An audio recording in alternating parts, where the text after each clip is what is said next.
It is Thursday, December 11th, 2025. Welcome, everybody, to Courtroom Insider. I'm Nate Eaton. Glad you're with us tonight. Please let us know where you're watching from. If you have any questions, if you have any comments, really excited about tonight's episode. Many of you have requested my guest over the past few months, and the timing couldn't be more perfect. Dave Cawley from KSL Podcasts is here. I've said this before, at least I've told him before, that his podcast, Cold, back in 2018 is the very first podcast I ever listened to. Maybe I was late in the game. I thought it was early in the podcasting world. You know, they were just kind of coming out, but I think at the time they were actually bigger than I thought they were. And it was Christmas. I had some time off, and I remember distinctly driving in the car to pick up something. And I turned on this podcast called Cold about the Susan Powell disappearance in Utah, and I was hooked. I could not wait until the new episodes were dropped piece by piece over the coming weeks. You remember the headlines. I pulled these from newspapers.com. They sponsor Courtroom Insider. Susan Powell, young mother of two adorable little boys, vanishes. Her husband, Josh Powell, said that he took the two boys on a camping trip in the middle of a blizzard in Utah in December, that he took them on a camping trip, and when he came home, Susan was gone. And it just got more bizarre from there. Josh was not holding news conferences pleading for his wife to return home. He was not out putting up missing posters. He was not doing things that family members of loved ones typically do when they vanish. In fact, he moved away. He left Utah, moved to Washington, and over the next few years, as Susan's family fought to find her and to keep it in the public spotlight, Josh's behavior and the behavior of his dad just became more and more bizarre. In fact, I think this is public. Keith Morrison from Dateline told me once that, and I think they reported this, that they were supposed to sit down with Josh and Steve Powell, his father, and they had gone to Washington, and they were going to do an interview with Dateline, and the time came and they didn't show up, and they kept pushing off the interview hour by hour, and it finally happened like at 2:30 in the morning or something when Josh and Steve showed up for this interview, and it was a bizarre interview. I've seen the Dateline where they were on, and it was just so weird. Well, tragically, Josh Powell ended up killing his boys, attacking them with an axe, and then taking his life and catching the home on fire on Super Bowl Sunday back in 2000. I think 2012, 2013. We'll talk about that with Dave. And that was kind of the story. That was the story that we all knew, that we all followed, that really captivated so many people. And then Dave Cawley comes along, this reporter from KSL News Radio at the time. Now, if you know anything about news radio, you know that when you listen to the radio, those reports are, 20, 30 seconds. They're quick, because people are driving to work. They're getting caught up in the morning before they're headed out to school, whatever. And Dave Cawley, who was a radio reporter, gets his hands on all of these recordings and documents that the police made public as part of their investigation. And no other media was really doing a deep dive into all these things. These things take time, more time than you can imagine. And a lot of the newsrooms have things to do. Like I have a job. Today I'll go out and I'll report stories, and we're doing Secret Santa surprises right now. I'll go do that. I have other things to do, and then Courtroom Insider is just a sliver of my job. So you've got this full-time job, as Dave did at the radio station, and he's got all this documentation. It's not like you can take a year off and get paid to do it. It's a kind of this tricky balance. And so Dave does a deep dive, and pretty much on his own time produces this podcast called Cold. And it's released in 2018, and it blows up. It surged to the top of the charts. It got millions and millions and millions and millions of downloads. He's now produced multiple other seasons focusing on other cases other than the Susan Powell case. He's done other shows, other podcasts with KSL Podcasts. In fact, because of his work, they formed kind of a podcast unit at KSL that he's now doing full time. He doesn't do radio; he does the podcast, KSL Podcast, full time.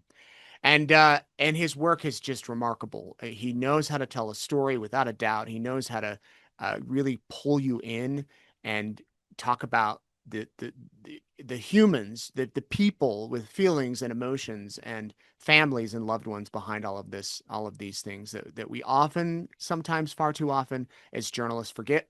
We just bring you the facts and we move on.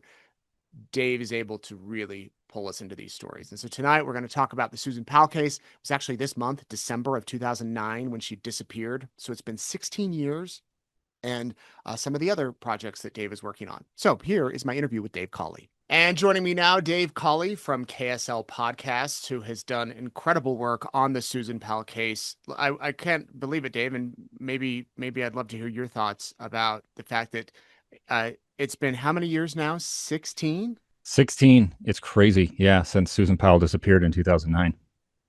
Tell me when you first got interested in covering this case. Were you working at KSL back in 2009, or was it a few years later when you picked it up? Not at KSL. So I started my radio journalism career in 2003. I came out of the journalism program at the University of Utah, and I went to work for a radio station in a suburb of Salt Lake City called West Valley. And that's actually where Susan Powell lived and where she disappeared from. That took place again in 2009. So there's about 6 years, still pretty early in my career. My job at this other radio station was pretty much uh, bound to a desk. I didn't do a lot of out in the field recording. So, on this December morning, it was a snowy Monday. I remember it very well. In 2009, uh, the story goes Susan, her husband Josh, their two kids, Charlie and Braden, they don't show up for work. The kids don't show up at daycare. And there's a big kind of furor from family and then the police trying to figure out where this family was. It doesn't really hit the news though for a day or so. So I think it was like Tuesday going into Wednesday when we in the news media started hearing, there's this like strange situation unfolding in West Valley City. They're looking for this missing woman, and her husband says he took their two boys out camping. And of course, as I said, there'd been this huge snowstorm. Mm-hmm. Um, so right from the drop, I think anybody that was working in news in the Salt Lake area in Utah at that time was really curious and suspicious. Wanted to talk to the husband, Josh. There was a KUTV Channel 2 reporter who actually ambush reported, uh, like showed up, anticipated where Josh was going to be, showed up there, caught him coming out of a car, talked to him for a few minutes, and that only added to this sense of something's weird because his demeanor was just off. And that took place on the Wednesday, so 2 days into it. I was following that along, and of course we can get into obviously where the story went. I think a lot of people know the main beats of that, but I went to work for KSL, where I work now, in 2012, right after the probably major event that most people remember this case for, which is Josh Powell killing himself and the two kids up in Washington State. And about a year into my time at KSL, so in early 2013, we got word that the West Valley City Police Department was basically out of leads. They had explored every avenue that they had in this case, and they were going to make a public release of their case file because there had been so much media attention. There had been, open records requests, all that kind of thing. And that really was the start of me going kind of obsessive crazy in Yeah. digging into this case, something I think you're familiar with through your own reporting experience. You get just a fascination with understanding why this case took the turns that it did. You get to know some of the people involved, and you sense that there's, a bigger story there than maybe even it appeared on the surface. So that kind of sets the stage for what then became the Cold podcast. We released season 1 of Cold in 2018, and it was in retrospect a kind of absurdly detailed look at that case from beginning to modern day over the course of 18 primary hour-long episodes and then 10 or so bonus episodes. We've just dug into every little facet that we could find. You say absurdly, but I would say fascinating because that is, I think I've told you before, that is the first podcast I ever listened to. And it took me some time to really I saw that it was like trending, and on Apple it was suggesting. I listened to it and I thought I knew the story, like, oh, Susan Powell, yeah, she disappeared, and the husband probably did it. And then I listened to episode one. I'm like, holy cow, you can't get enough of it, which to me is really good programming and good journalism, because you can't wait for the next episode. And so between 2009 and 2012, wasn't it her family that was kind of keeping the story alive and pressuring Josh to talk? There were some really interesting dynamics that were taking place during that time. So you have this event, Susan's disappearance, that is mostly being watched by the local Utah news media for the first couple of weeks. But Josh has roots in Washington State. Like, his family is mostly up in Washington. And within 2 weeks of Susan disappearing, his wife, Josh, goes to the bank. He takes out all the money from her 401k, and he basically tells the West Valley City Police Department, I'm done talking to you. And he hightails it to Washington, where his dad lives, with the two boys. And that was another one of those, I think, elements to the story that just really made people go, wait a minute, that's not what somebody does when their significant other just vanishes, right? He should be here actively involved in looking for her, and he's showing just none of that. Hmm. As a result of that, the law enforcement up in Washington State and Pierce County, around the suburbs of Tacoma, they start getting involved. There are efforts by the local police here in Utah to get child welfare services to check in on Josh, and the story kind of starts growing. There are some religious aspects to this. As we kind of uncovered in the podcast, or talked about in the podcast, Josh and his wife Susan had been at odds over religion. When they had met and married, they were both active members of the Church of Jesus Christ of Latter-day Saints. Josh had subsequently kind of fallen away from that, and Susan was trying to bring him back. And this was a major point of conflict for their marriage. And so Josh becomes increasingly hostile toward the religious community in Utah that was really active in trying to, help find Susan. So she has friends here, neighbors here. They organized a Facebook group, and they created kind of this alliance with Susan's family, her parents in Washington, all, as you said, trying to put pressure on Josh to, cooperate, to talk. And that over time got worse and worse and worse. In basically the end of 2011 or late summer 2011, it's to the point where Susan's dad and Josh's dad are having shouting matches against each other on the street in public, in front of news cameras in Washington State. And we didn't realize it at the time. I say we in the news media, but also we in the public. But at that moment, police were actually kind of fanning the flames, trying to get Josh and his dad and the rest of his family to talk, because they had gone to court and obtained a wiretap so they could listen in on Josh's phone calls, hoping that he would, give information about where Susan might be or what he had done to her. And that didn't, unfortunately, lead them to any conclusion. And it was only a few months before the child welfare case in Washington, where Josh had lost custody of his kids. He was trying to get them back. There was a pretty, again, contentious court hearing where Josh was accused of some things involving child sexual abuse material. And he, after coming out of court that day, basically set a plan in motion, as I said, to, murder his kids and kill himself in a pretty horrific act of violence in Washington.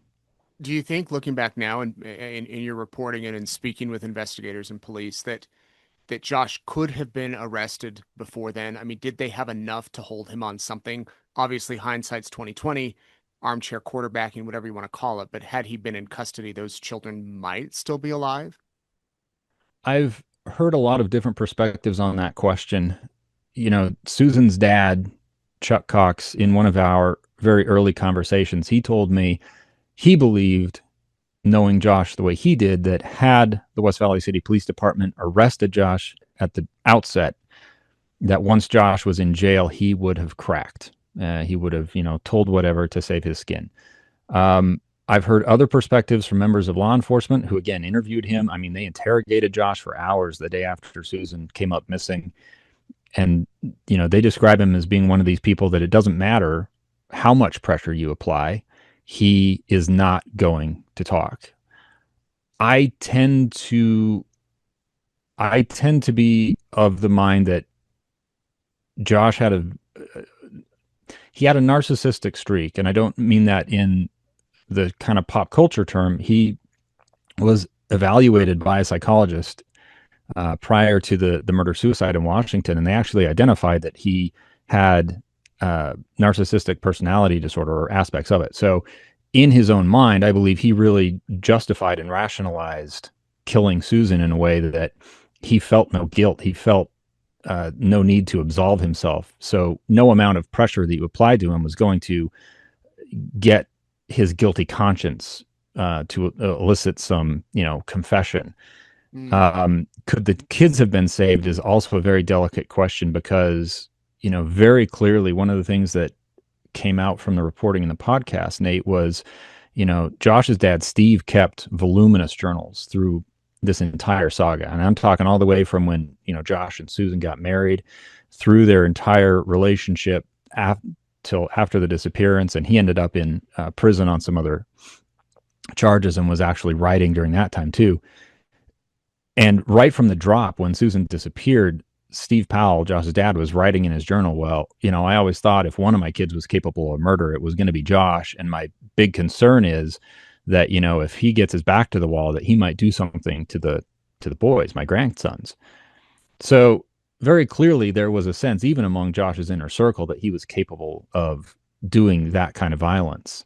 The chief investigator on the case for West Valley City told me at one point that, he believed Josh executing a plan to kill the boys would have happened regardless. Maybe it wouldn't have been, at the home that he rented in Washington during this court authorized visitation, which is what occurred, but maybe he would have, tried to firebomb the foster home that they were in, something like that. And ultimately that's speculative. We'll never know. I think given the fact that Josh killed the boys the way he did and the high likelihood that he killed Susan, near certainty that he killed Susan, he clearly had the means and the intent to cause that kind of harm. And when his children were murdered, it was clearly well thought out and well planned. That was an episode on the Cold podcast, which if you haven't listened, go back and listen to season 1 of Cold, because it was very eye opening to listen to and hear these details. But the one episode that I still remember to this day is when the social worker, the case agent, whoever goes over to pick up the kids from their dad, and he doesn't let her in the house. And then you play the audio of the 911 calls, and in a way it's kind of infuriating to hear how the dispatchers respond, and also knowing what's coming. And wasn't that like on Super Bowl Sunday? It was, yeah, February 5th of 2012, Super Bowl Sunday. It's funny, you started our conversation asking, was I working at KSL at the time? So I was between jobs, basically. I was leaving my first radio job before coming to KSL. And, the way KSL works, it's a lot larger news operation. And I think had I been at KSL, it would have been rushed to the station. As it was, I was kind of sitting at home, absorbing it coming through the TV. We didn't break in on the radio station that I worked on prior to coming to KSL as much with breaking news. And so it was, I experienced that the way I think a lot of people did, which was seeing the alerts coming over the TV here in Utah, breaking into, pre-Super Bowl coverage about here's this house on fire in Washington and it's connected to Josh Powell. And we're learning that there are multiple bodies inside, and just this like sinking feeling of this is the worst possible outcome. And it seems like we all kind of saw it coming, right? Like all of this lead up to that horrific event felt avoidable. But yeah, it raised all those questions, right? Why did the judge allow Josh to have the kids at his house with just this visitation supervisor being the one ferrying them back and forth? Why wasn't that a secure location? Why had the police not arrested Josh right from the drop? And there are reasons for that, as you kind of indicated or asked. The West Valley City Police Department, they wanted to arrest Josh. That's one of the things that I learned talking to the detectives in this case, is they very clearly viewed him as the suspect. They believed he murdered Susan. And their evidence, while circumstantial, was beginning to rise to the level that they were heading toward making an arrest, even in a nobody case. But in those early days, there was a lot of fear that if they arrested Josh, the Salt Lake County District Attorney, the prosecuting agency, wouldn't file charges. Mm. And so by law, they could have tossed Josh in jail, but after 3 days, the jail would have had to let him loose if there were no criminal charges filed. And at that point, Josh's uh, actions, he would be very clearly aware that he is the suspect. And so they were trying to play this game of, well, let's treat Josh like he's not the suspect. Let's let him lead us to the body. So we'll do things like put a GPS tracker on his car. We'll go serve a search warrant at his house and, try to find evidence there. And just through a sheer string of bad luck, but also a few oversights on the part of the West Valley City Police Department in those early days, I think they missed some opportunities that could have brought them kind of over that hump to the point where they would have had hopefully enough to find Susan and arrest Josh. And the fact that that didn't happen leaves us where we are today, 16 years later. So, Dave, on that 911 tape, when the case worker is trying to get to the kid, she's frantic, she's worried, and then the dispatcher, I think the firefighters couldn't find the house or something, and there was a lot Yeah. of confusion, and you're infuriated listening to that, knowing get there, get there. What ended up happening? Didn't Susan's family end up suing the department, or there was an investigation? Remind me what ended up happening as the result of that situation. Yeah, your memory's right. Both are true. So anytime there's a death of children who are under state supervision in the state of Washington, it triggers an inquest. And so there was an inquest that took place immediately after the murder suicide in 2012, where Washington State's Child Welfare Agency, the court, all of that record got preserved and examined, and there were some findings from the state of Washington internally about here's what maybe we can change to do things better. There was some legislation that was run in Utah and in Washington. It didn't pass in Washington, but it did in Utah. And that law that passed in Utah basically says if you have a child custody situation where one of the parents is a suspect, even if they're not criminally charged, if they're a suspect in wrongdoing about the other parent, then we need to prioritize safety of the kids over the parental rights.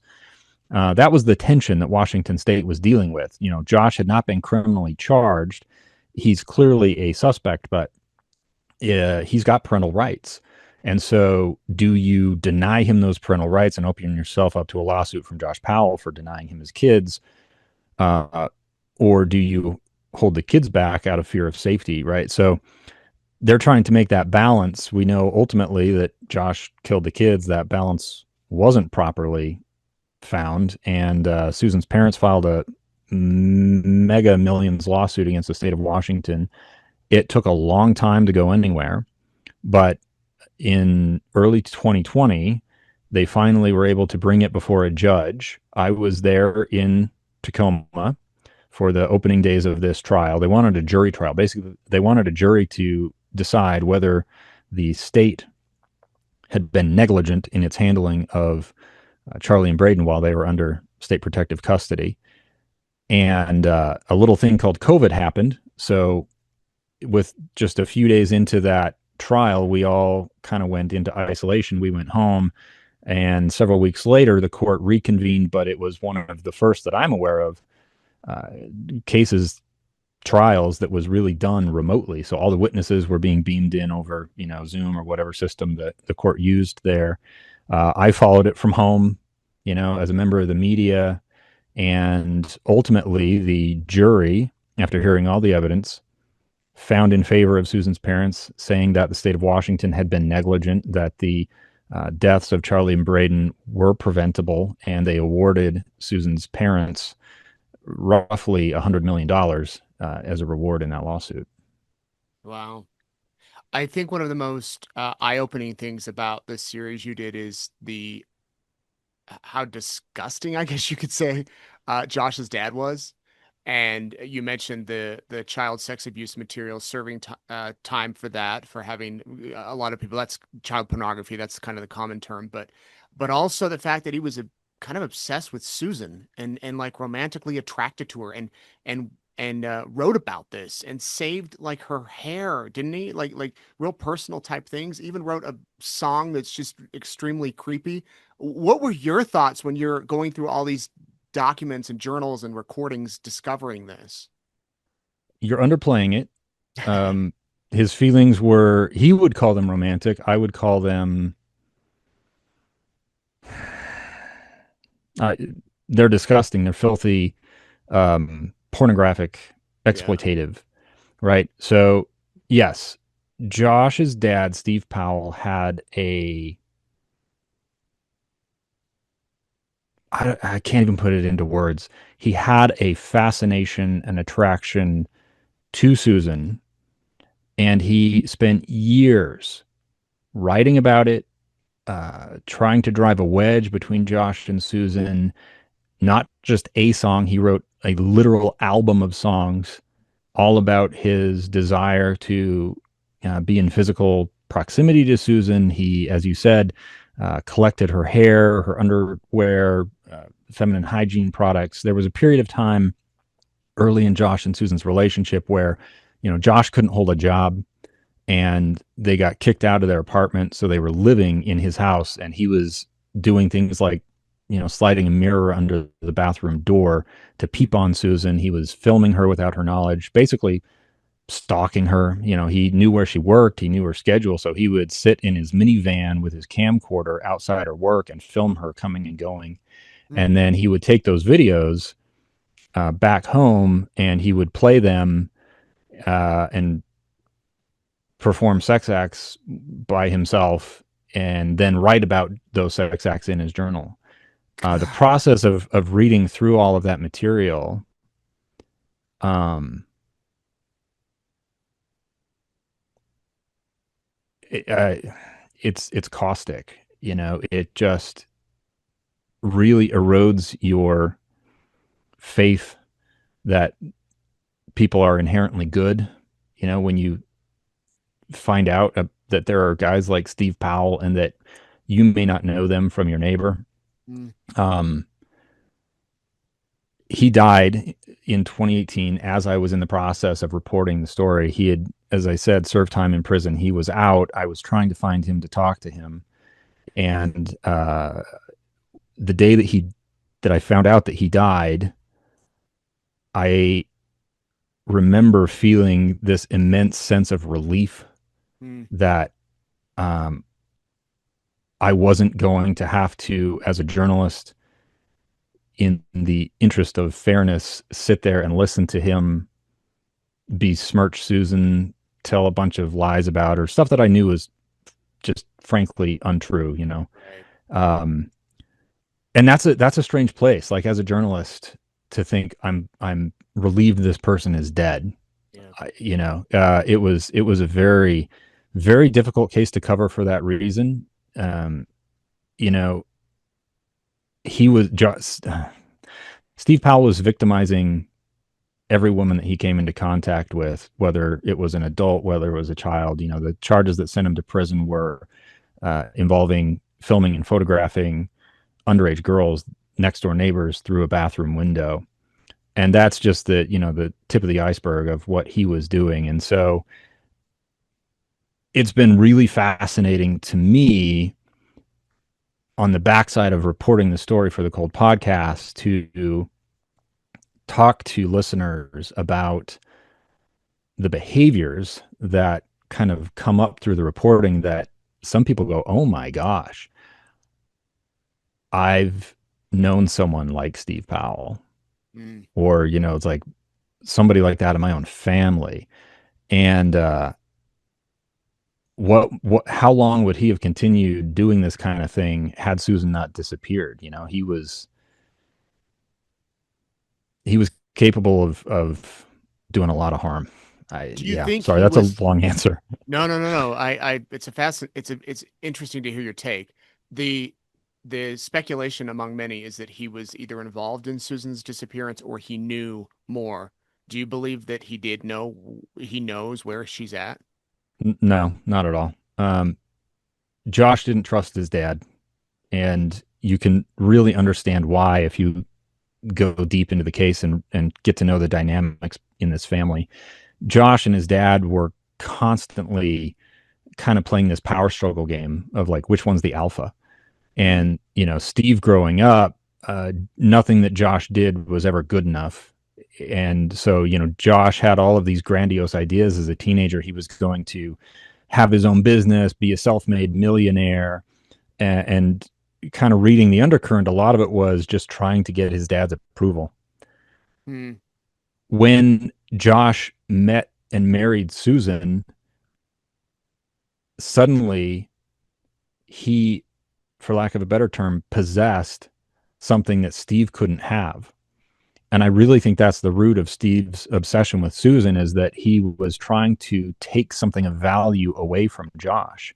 mm, And Josh became aware very early, as early as 2003, so like more than 6 years before Susan disappeared, that his dad had those feelings. And not only that, that his dad had basically made a pass at Susan and that she had rejected him.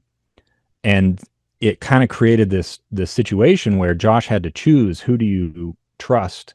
Do you side with your wife or do you side with your dad? And he originally sided with Susan, but over time shifted toward his dad. When I believe Josh killed Susan, he deprived Steve, his dad, of ever possessing her the way he wanted. And it, in a way, it put Josh in this alpha position. And from that point going forward, Steve became a useful idiot for Josh. Josh could feed him misinformation, and Steve so badly wanted to believe that Susan was alive, living somewhere else, that he could someday, find her and be reunited with her, that he was willing to gobble up any kind of nonsense that Josh fed him. So I don't believe that Steve knew anything of value about where Susan ended up. wow. Wasn't one of Josh's sisters solely on behalf of the Cox family, like kind of turned against her own family, saying that, yeah, Josh had something to do with this?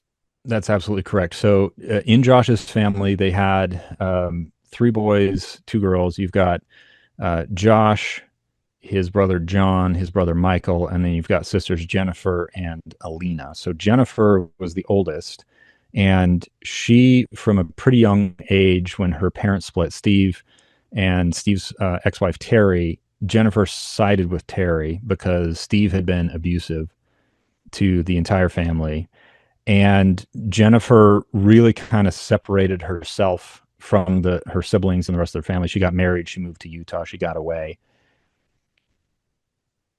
The younger sister, Alina, was the complete opposite. She was the youngest. She was, daddy's girl, and she was ride or die with Steve and Josh right to the end. Hmm. Jennifer, as you can imagine, living here in Utah, she was actually the person that the daycare provider for the boys, Charlie and Braden, called the morning that they didn't show up for daycare. She was their emergency contact. So she, from the drop, was on Team Susan in trying to figure out what was going on. She went so far as wearing a wire, a hidden recording device, and going and confronting her brother. Just a couple of months after Susan disappeared, that was audio that we were able to surface for the first time in the Cold podcast and share. I have an immense amount of respect for Jennifer.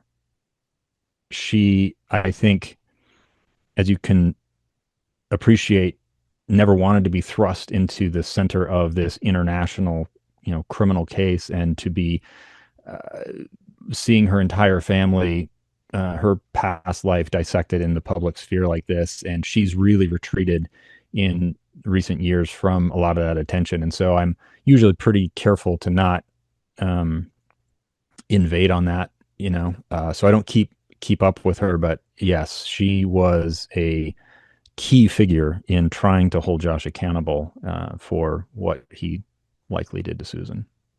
I know that when we spoke several years ago, Dave, you mentioned this hard drive or this computer that still at that time was encrypted that belonged to Josh Powell that might have some answers. Is that still the case? Have they been able to get into that hard drive? So, to the best of my knowledge, no.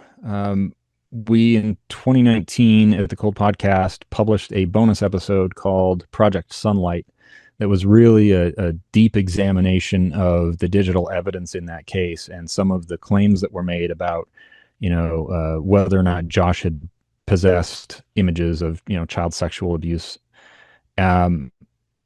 It's been a very interesting experience the last number of years because nobody else has gone to the trouble to verify the reporting that we did. I'm to this day, I'm as confident in it as I was the day we published. I'm kind of talking in circles, but basically the police in Utah had represented to the court in Washington that they had evidence that Josh had a computer where he had downloaded, these images, child sex abuse images, and that came into the child custody case in Washington. It was grounds for the judge there telling Josh he couldn't get the kids back until he went through a psychosexual evaluation, basically figure out whether or not he had, pedophilia predilections.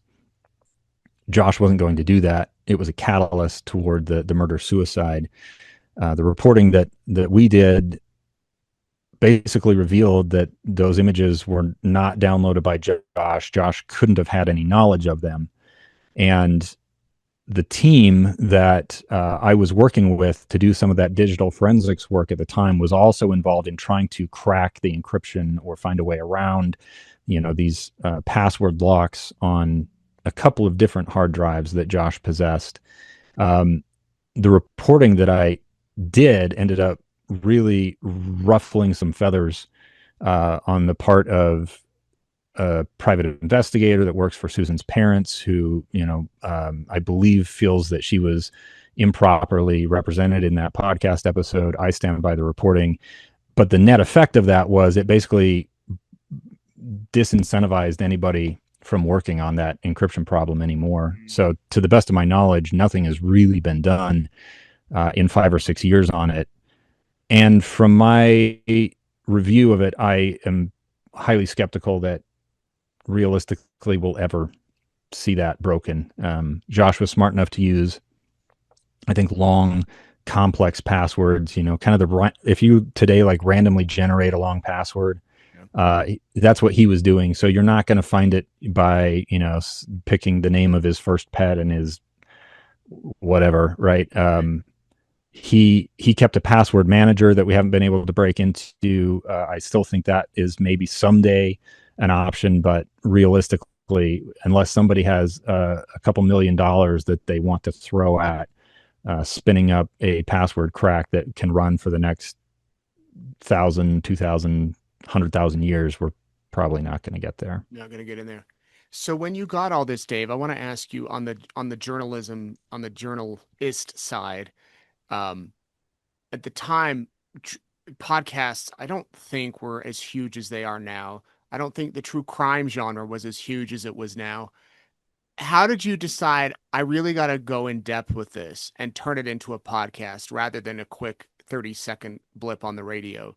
And how much of your personal time were you spending doing this? Was this like every moment outside of work that you're putting this all together? Yeah. So the tipping point for me was I was at a journalism conference, and I think it was in sometime around 2015. Serial had just landed and was like taking off. So I'd been a casual podcast listener for a lot of years, going back to when you had to find an RSS feed, download it, and sideload onto your iPod. Mm-hmm. I was listening to that kind of audio going back years and years, but this revolution, which was, hey, you've got an internet connected smartphone in your pocket, you can just download those on the fly over the air and listen. And then Serial being this kind of bingeable take on a single case was something that I think a lot of people recognized was a very new entry into this format. I was at this journalism conference, and I was listening to a print reporter from some other city talking about how she took an article that she wrote, and she worked with an audio producer, and they sat in a studio, and the audio producer asked her questions about her print story, and then they chopped that up, and that became a podcast, and how great that was. Well, I at the time was a radio reporter and producer, and I'm thinking to myself, oh, we can do way better than that. Like, I've got this Powell case that I'm crazy interested in that I'm taking home and reading just because I'm fascinated in it. Hmm.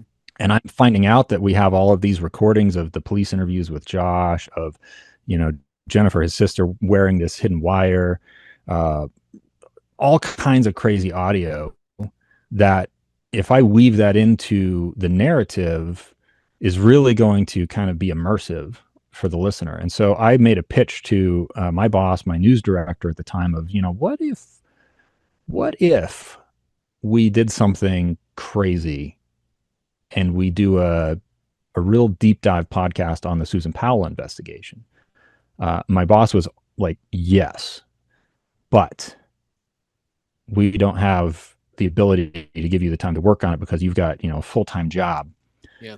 And I told her at that point, like right at the outset, I was like, well, here's the deal. I don't work for free. So when you decide that you can pay me, then we'll talk again.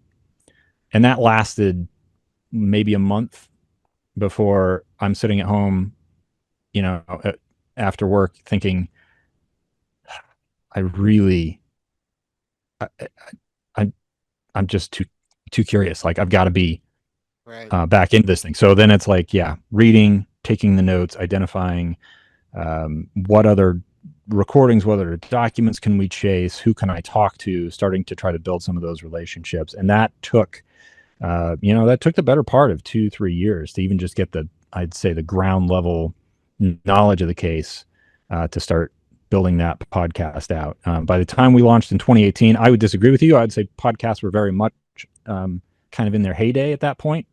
Okay. But the timing was really great that I think we released the first season of Cold at a moment where the Powell case had really kind of fallen off a lot of people's radar, so it felt fresh Right. to bring it back. And I believe we were bringing the goods with delivering, okay, here's something you've never heard before. You know, we're going to take you through this case and introduce you to people that you've not heard from, evidence that you've not seen or heard. And by the end of the story, hopefully we'll have a better understanding of, you know, what happened to Susan through all this. And what did you think when it like exploded? It was crazy. So the first day, because I had no idea what to expect as far as would people listen or care. I had never tried to tell a story over the course of 18 hours, right? I was a radio news guy. Usually it was 20 seconds. Yeah. Uh, as a writer, as a creator, I look back at that and I cringe at some of the choices that I made and think, you know, if I was doing it today, I would do it differently. That's just life. The day of our first episode hitting Apple, we start getting some metrics back and it's doing really well, like really good. And a colleague of mine, Maria Chaleos, a reporter who I've worked with for a lot of years and respect a lot, she comes up to me and she says, well, there's your life before Cold and there's your life now after Cold.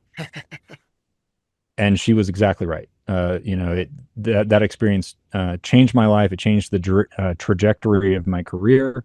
Has opened a lot of opportunities to pursue other cases and tell stories that I'm deeply passionate about. And I'm grateful for that. My one regret, you know, regardless of the podcast doing well, how many downloads, all that kind of stuff, I don't really track that these days.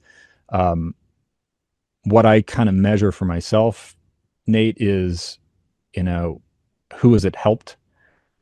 This story has a way of finding people who need to hear it, especially women who are in abusive relationships, and inspiring them to find a safe pathway out to avoid being in Susan's shoes. And that, to me, if there's any legacy for the Cold podcast, I think for me that's what I hold on to.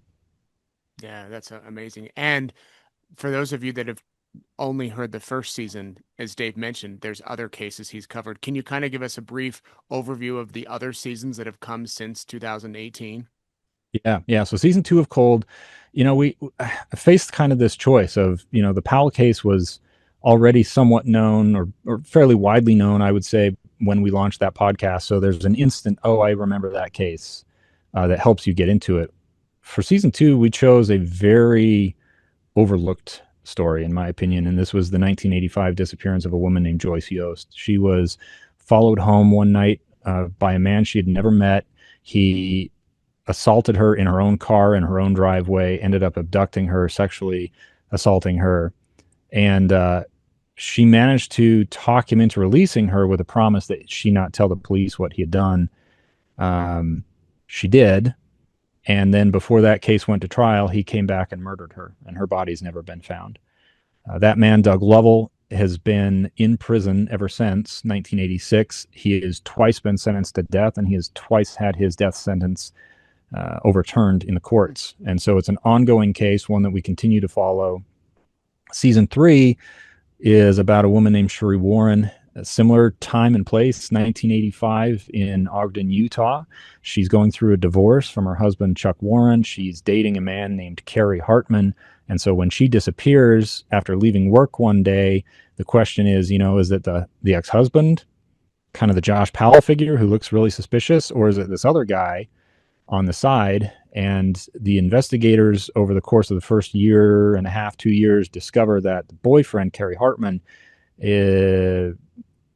he's a former reserve police officer. So he seems to be, this upstanding guy. He's got connections in the police department, but he is also a serial rapist who has been stalking women, breaking into their homes at night, assaulting them.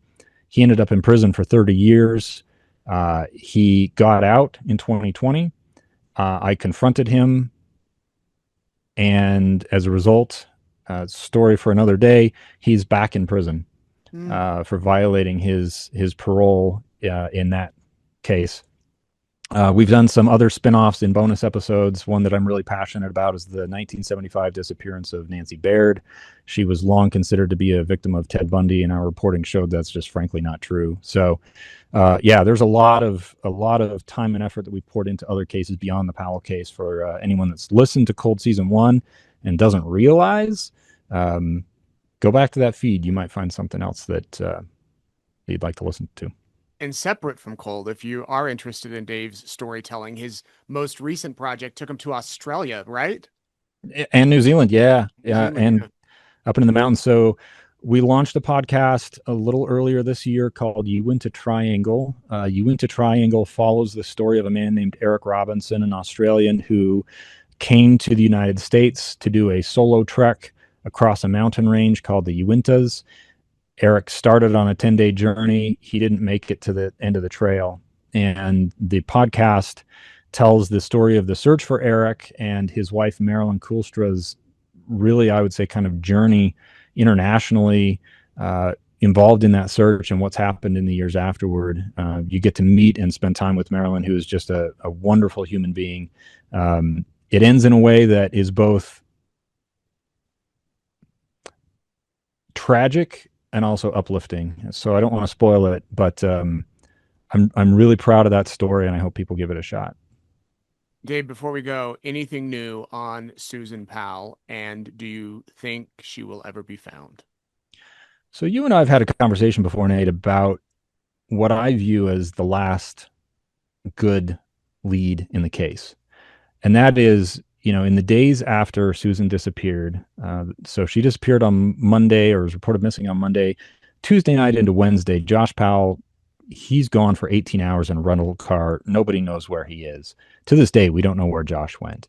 He paid cash, presumably buying gas in the rental car. He bought burner phones so he couldn't be traced. And one of the things that came up through the reporting for the Cold podcast was this little notation. When the police had a wiretap on Josh and his family, they captured a phone call between Josh, his brother, his dad, where he was talking about where he went during that time. And he is lying to his family, saying, I could have gone any direction. I could have gone here or there. But he makes a comment about, there was a convenience store clerk who I would have been very memorable toward. And I believe, just based on the other evidence, that this clerk was probably somewhere in southern Idaho. along I-84. Josh, when he came back onto the grid from that 18 hours, he was coming south from Idaho into Utah. And so that really suggests that he was up in Idaho. And to my perspective on the case, the only reason he's up there is to move Susan's body away from where it might be found. So if there is hope of finding Susan, I think a lot of people focus on Utah's West Desert and the idea she's in a mine. I don't buy that at all. I think she is probably somewhere in southern Idaho. Whether or not she can be found after this amount of time, stranger things have happened. Right. But at this point, with the information that we have, it's very difficult to narrow it into let's go search here. It's probably going to come down to a stroke of luck, random chance of somebody stumbling upon something. So I hope that happens one day.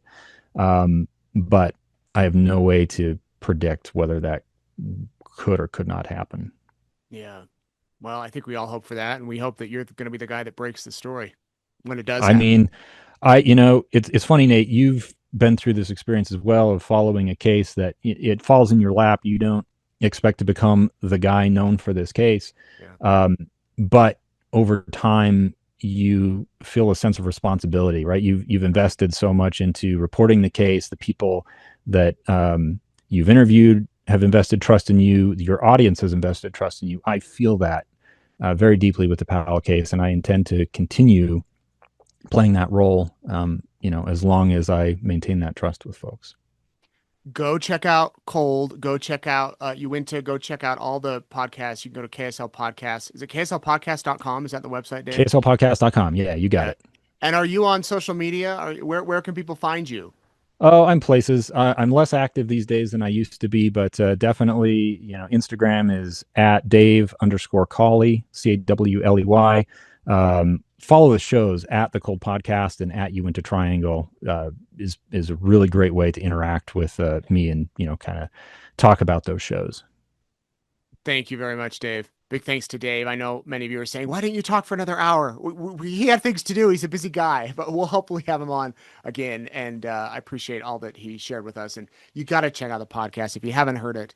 And some of the other series, they do good work at KSL Podcasts. So thanks, Dave. Good having you here. Thanks to newspapers.com, our sponsor, who really lets you get an inside look at the history. It was fascinating. Yesterday we had on Elizabeth Smart and going through some of the old stories about her disappearance and when she was found, reading what the newspapers at the time were reporting in real time versus what we know now. A lot of stuff the same, but some things change because you report what you know at the time and then things change. And it's the exact same with the Susan and Josh Powell case. You can check it all out at newspapers.com. We appreciate them sponsoring us here at Courtroom Insider. We thank you for watching too. Here's where you can find me and keep up with me. I'm on Facebook. I'm on Instagram. I'm on X. You can see me there. And I'm also on YouTube, which is probably where you're watching us tonight. If you haven't subscribed to our channel, would love to have that subscribe button. And many of you want, real quick, yes, we still have a couple of mugs left and shirts. Our crime shirts have been doing really hot. I counted this morning. I think we had like 30 left. So now's the perfect time to order them. We package them ourselves. If you go to eastidahonews.com/shop, SHOP, order it. We'll get it to you. If you order it this weekend, by this weekend, you should get it by Christmas. So if you wait till next week, might be a little dicey, but feel free to grab your East Idaho News swag. And we have a bunch of crime shirts on there that I think you'll enjoy. And our mugshot shirts too. Keep my mugshot off eastidahonews.com. We're off tomorrow. But we'll be back. We'll be back soon with some more fun, interesting Courtroom Insiders. Thank you all for watching tonight. I hope you have a great weekend. I'm Nate Eaton. Take care.